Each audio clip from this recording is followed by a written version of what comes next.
ఎలా మర్చిపోతావు? టైంకి తినడం మర్చిపోయావా? నువ్వేమైనా చిన్నపిల్లవా? పద్మ మర్చిపోయానని చెప్తుందిగా, అయినా ఇంత చిన్న విషయాన్ని సీరియస్ అయ్యి కొట్టమేంటి? కొట్టడం కాదు, కాళ్ళు చేతులు విరగొట్టి ఇంట్లో కూర్చోబెట్టాలి.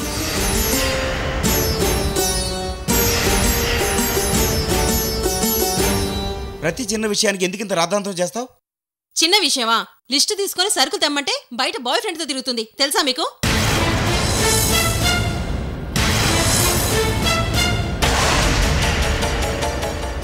పద్మ అనవసరంగా ఊహించుకుంటావేంటి? ఏంటండి మీ చెల్లెల మీద మీకు అంత నమ్మకం? నేనేం చెప్పినా ఊహించుకోవద్దని నన్ను తప్పుపడతారేంటి? ఒక అబ్బాయి బైక్ పై డ్రాప్ చేసి బాయ్ చెప్పడం నా కళ్ళతో నేను చూశాను.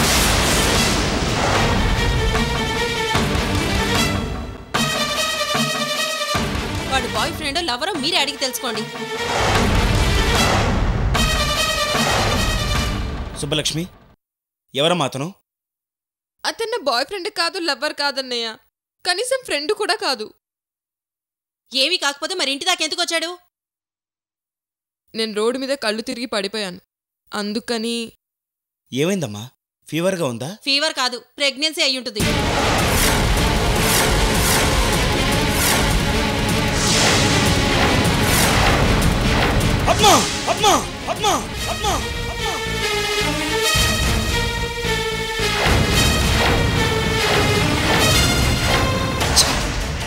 ఆడపడుచని కూడా చూడకుండా అడ్డగోలుగా మాట్లాడతావా? నువ్వు అసలు ఆడదానివేనా? సుబ్బలక్ష్మి నా చెల్లెలు, అలాంటి తప్పు చేయదు. ఇంకెప్పుడు అలా మాట్లాడకు. మాట్లాడావో నేనేం చేస్తానో నాకే తెలియదు. ఏం చేస్తారు? కొడతారా? కొట్టండి. మీ చెల్లెలు అడ్డదారుల్లో తిరుగుతుంటే చంప పగల కొడతాను, ఇంట్లోంచి గెంటేస్తాను. ఎవరో పోయి ఇంటి దాకా వచ్చి డ్రాప్ చేసి వెళ్తే చుట్టుపక్కల వాళ్ళు చూస్తుంటే ఏమనుకుంటారు? అదే మీ అమ్మా నాన్న బతుకుంటే కూతురు షికార్లు తిరిగి ఇంటికి వస్తే 2 మాటలు తిట్రా కొట్రా చెప్పండి. నేను అదే చేశాను. ఆయన మీ చెల్లెల్ని దండించాల్సింది పోయి నా మీద చేయెత్తుతారేంటి? వదిలిగా ఆ మాత్రం అడిగే హక్కు నాకు లేదా? హక్కు లేదని కాదు పద్మ, అడిగే పద్ధతి ఇది కాదు. ఈ రోజు ఇలా అడగబట్టే కంట్రోల్లో ఉంటుంది, లేకపోతే నేనన్నది నిజం చేస్తుంది. మళ్ళీ అదే మాట.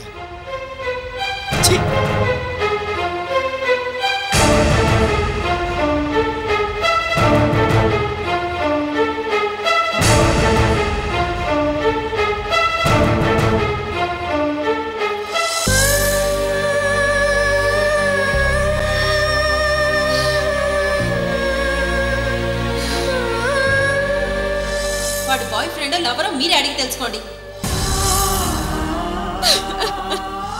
ఫీవర్ కాదు, ప్రెగ్నెన్సీ అయి ఉంటుంది.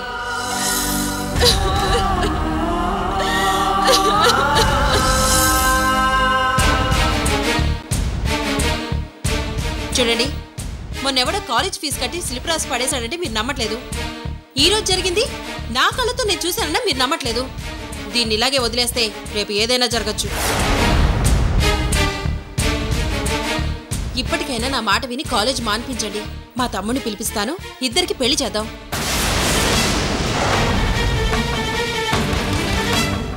పద్మ, అసలు ఏం జరిగిందో నేను కనుక్కుంటాను. నిజం తెలుసుకోకుండా అప్పుడే పెళ్లి వరకు వెళ్ళి ప్రాబ్లంని ఇంకా కాంప్లికేట్ చేయకు. పెళ్లి విషయం గురించి ఇంకోసారి మాట్లాడకు.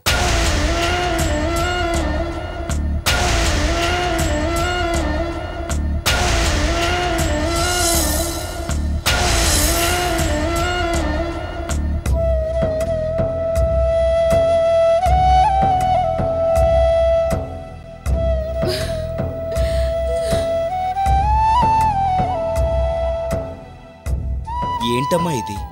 మీ వదిన సంగతి తెలిసి కూడా నువ్వు జాగ్రత్తగా ఉండిపోతే ఎలా?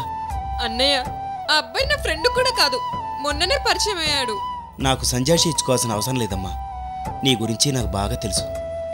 వదిన మాటలు పట్టించుకోవద్దు, జరిగిందంతా మర్చిపో, సరేనమ్మా? అన్నయ్య, బాధపడకమ్మా, బాధపడకు.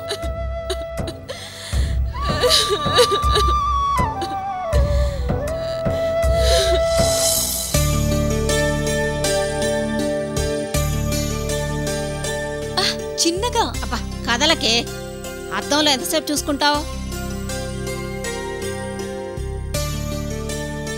అమ్మా, గోవింద మావయ్య అక్క కోసం ఎవరు వచ్చారని చెప్పారు.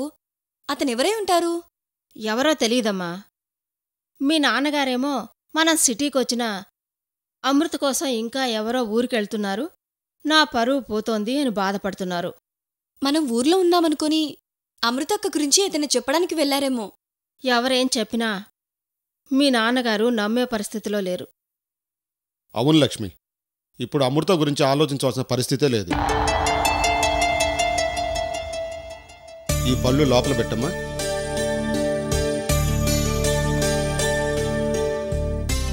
లక్ష్మి, సిటీకి వచ్చి వ్యాపారం ప్రారంభించాం. కాలనీలో అందరూ మన దగ్గరే కొంటున్నారు. ఆ దేవుడి దయ వల్ల అన్ని లాభాలు వస్తున్నాయి.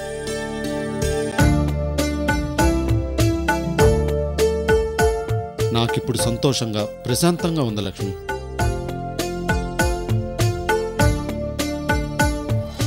ఒక బుక్, ఒక పెన్ ఇవ్వండి.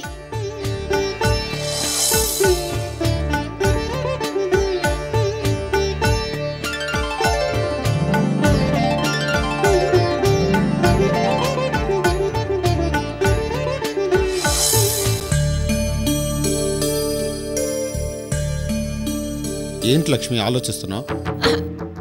ఏం లేదండి. ఈ డబ్బు లోపల పెట్టు.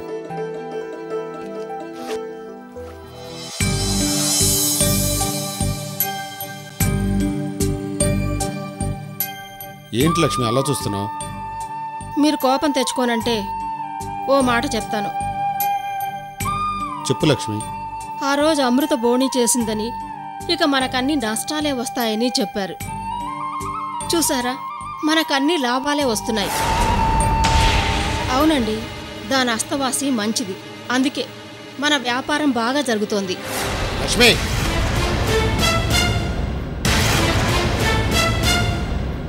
మీరెంత కోపం తెచ్చుకున్నా, మీరెంత వద్దనుకున్నా అది మీ కూతురండి. అంటే అది బోనీ చేయటం వల్ల మన వ్యాపారం బాగా జరుగుతుందా? మనకు తెలిసిన వాళ్ళందరికీ మనం అంటే గౌరవం, మంచి వాళ్ళ మన సానుభూతి.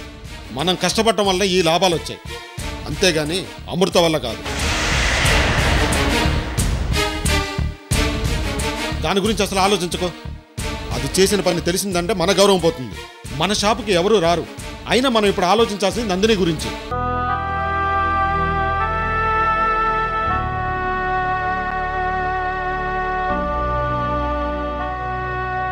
మనం ఊరు వదిలొచ్చింది నందిని కోసం.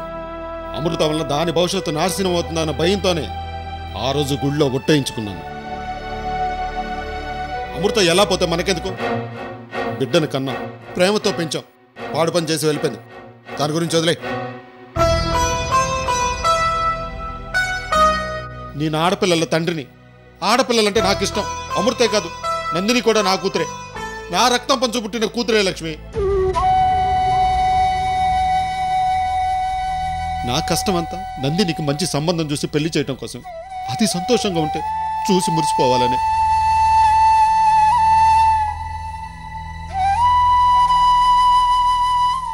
నందినికి మంచి సంబంధం చూసి పెళ్లి చేస్తాను.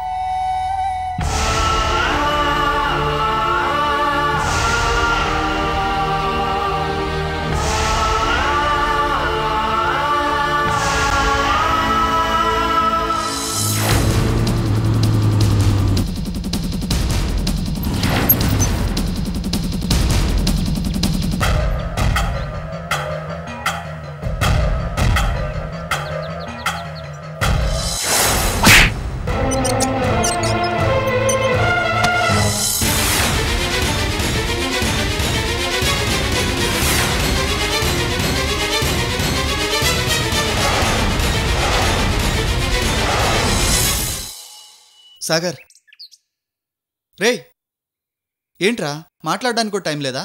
ఇంట్లోంచి గెంటేశానని ఫీల్ అయ్యావా? సారీ, నేను అర్జెంటుగా ఆఫీస్కి వెళ్ళాలి. రే ఇప్పుడు నువ్వు వెళ్తున్న జాబ్కి అర్జెంటుగా ₹1,00,000 సెక్యూరిటీ డిపాజిట్ కావాలని వేడుస్తుంటే వెనక ముందు ఆలోచించకుండా కట్టాను. గుర్తుందా? మర్చిపోయావా? ఎలా మర్చిపోతాను?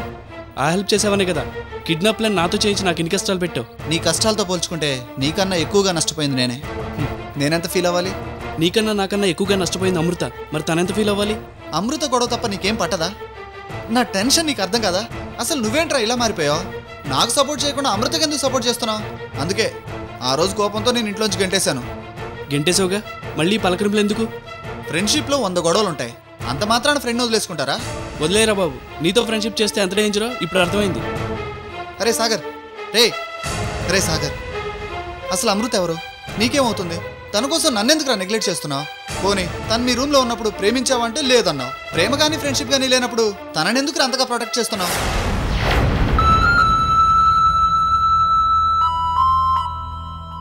ఇప్పటికీ నువ్వంటే నాకు అభిమానమే. అమృత సంగతి వదిలే. రేణుతో నా పెళ్ళైతే నీ లైఫ్ సెటిల్మెంట్ నేను చూసుకుంటాను. సాగర్, లైఫ్లో నేను అడిగే లాస్ట్ హెల్ప్ ఇదే. అమృత పేరెంట్స్ ఎక్కడున్నారో చెప్పు. సరే, ఇప్పటికీ ఫ్రెండ్గా నా మీద అభిమానం ఉందంటున్నావుగా, అమృత గురించి వదిలేసి నీకే హెల్ప్ కావాలని అడుగు, వెంటనే చేస్తాను. వికాస్, ఇప్పుడు అమృత పేరెంట్స్ గురించి తెలుసుకొని నువ్వేం చేస్తావు? ఇప్పుడున్న పరిస్థితుల్లో నువ్వు 100 చెప్పినా వాళ్ళు వినరు, నమ్మరు. అప్పుడు అమృత సమస్య ఇంకా పెద్దదవుతుందేమో కానీ సాల్వ్ కాదు. అమృత చదువు అయిపోతే అవుట్ హౌస్ ఖాళీ చేసి వెళ్ళిపోతుంది. అప్పటిదాకా ఓపిక పట్టు, అంతకంటే వేరే మార్గం లేదు. పడతాను, ఓపిక పడతాను. ఈ లోపు అమృత విషయం గంగాధరానికి తెలిస్తే ఆయన నా పని పడతాడు. అసలే ఆయన నా మీద చాలా సీరియస్గా ఉన్నాడు. మా ఇద్దరి మధ్య కోల్డ్ వార్ నడుస్తుంది, తెలుసా నీకు? సాగర్ ప్లీజ్, అమృత పేరెంట్స్ గురించి చెప్పరా. వాళ్ళ గురించి నాకు తెలియదు, నన్నేమీ అడక్కు, సారీ. రేయ్, భూమి గుండ్రంగా ఉందన్నట్టు మళ్ళీ మొదటికొచ్చావు. నిన్ను చూస్తుంటే ఎంత ఇరిటేటింగ్గా ఉందో తెలుసా? ఈ క్షణం ఇక్కడే నిన్ను చంపేయాలని ఉంది. ఏరా, మీ ఇద్దరు నా జీవితాన్ని నాశనం చేయాలని కంకణం కట్టుకున్నారా? నా జీవితంతో ఆడుకుంటున్నారు కదరా. నా లైఫ్లో ఎప్పుడు ఇంత టెన్షన్ అనుభవించలేదు. రేయ్, ఒకవేళ నిజంగా రేణుకతో నా పెళ్లి జరగలేదనుకో, దానికి కారణం మీ ఇద్దరే అవుతారు.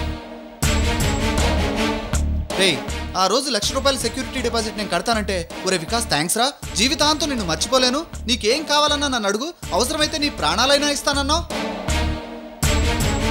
నీ ప్రాణాలు ఇవ్వడం కాదు, నా ప్రాణాలు తీస్తున్నావు. ఆఫ్టర్ ఆల్ ఒక అమ్మాయి కోసం నా ఫ్రెండ్షిప్నే పక్కన పెట్టావు. ఏదైనా తేడా జరిగిందనుకో, నీ ప్రాణాలు తీయడానికి కూడా వెనకాడను.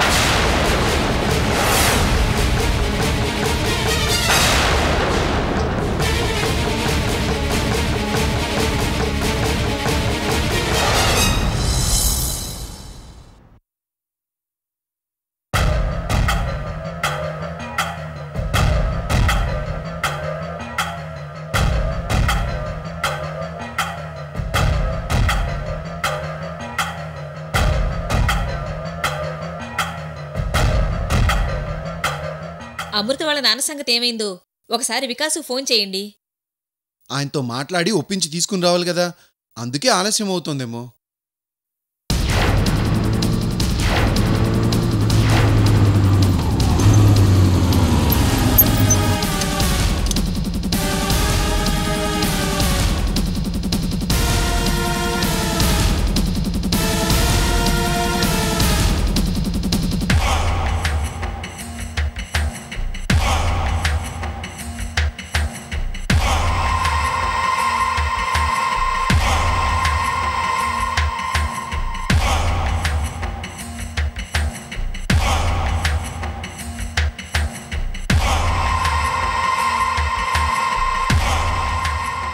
వికాస్, సుబ్బలక్ష్మి అమృత వాళ్ళ నాన్నని చూపించిందా? చూపించింది.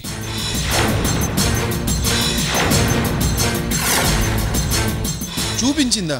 మరి తీసుకుని రాలేదే? ఏంటి తీసుకొచ్చేది? అమృత ఫాదర్ అని ఎవరిని చూపించిందో తెలుసా? ఎవరిని చూపించింది? మన కిరాణా కొట్టు కృష్ణమూర్తిని.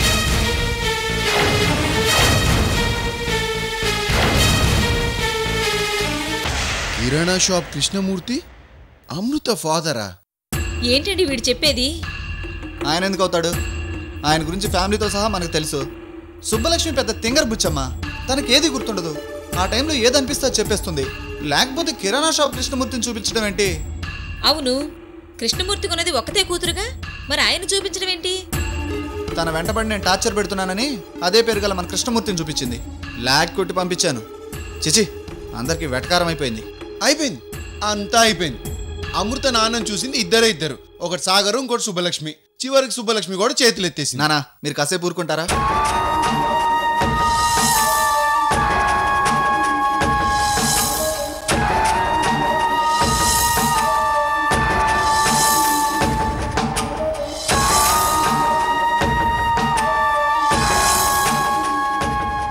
తాత తాతయ్య ఏమో అమృత పేరు మీద ఆస్తి రాస్తానంటాడు.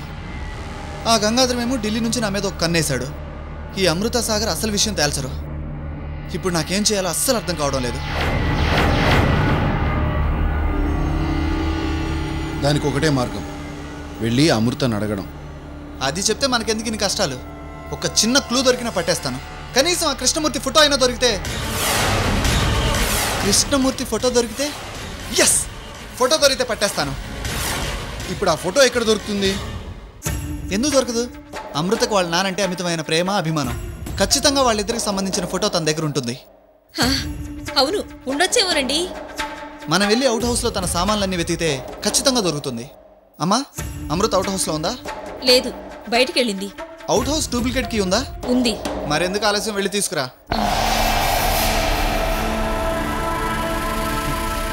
ఒరేయ్, భలే ఐడియా వచ్చిందిరా. చావు తెలివితేటలంటే ఇవే మరి. ఇదిగో, పదండి.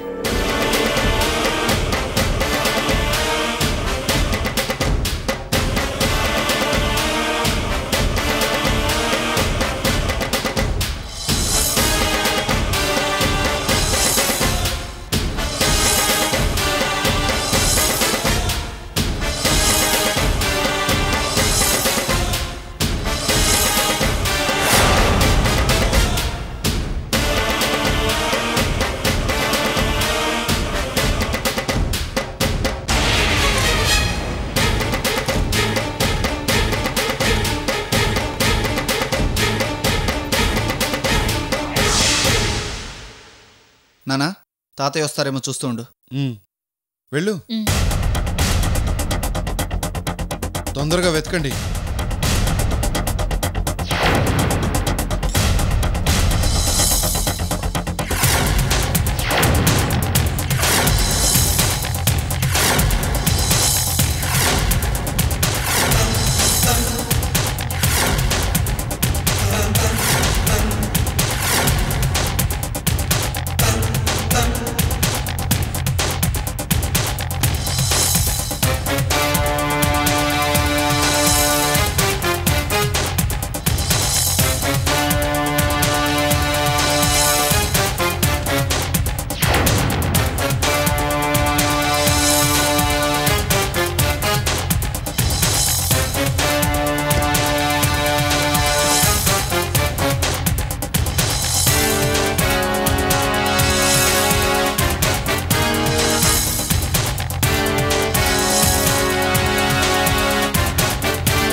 వికాస్, దొరికిందా? లేదు, ఇంకా వెతుకుతున్నాం.